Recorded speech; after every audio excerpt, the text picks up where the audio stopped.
आपण खूपदा फोकस करायचं ठरवतो, पण आपलं लक्ष फार काळ टिकत नाही.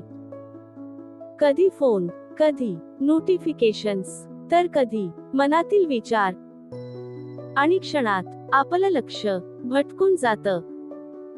पण एक लक्षात ठेवा, डिस्ट्रॅक्शन ही फक्त एक वाईट सवय नाही, तर ते आपल्या विखुरलेल्या मनस्थितीचा परिणाम आहे. तुमचं लक्ष जिथे जातं, तुमची ऊर्जा तिथेच खर्च होते. म्हणून डिस्ट्रॅक्शन कमी करण्याचा सर्वात सोपा मार्ग म्हणजे तुमचं लक्ष खेचून घेणाऱ्या गोष्टी कमी करा. आज तासनतास फोकस करण्याचा हट्ट नको. आज फक्त 10 मिनिटं पूर्णपणे एकाग्र व्हा. आज मी अशी कोणती एक डिस्ट्रॅक्शन आहे जी पूर्णपणे बाजूला ठेवू शकतो? फोकस जबरदस्तीने येत नाही, तो सरावाने तयार होतो. चला आज थोडंसं अप लेव्हल होऊया.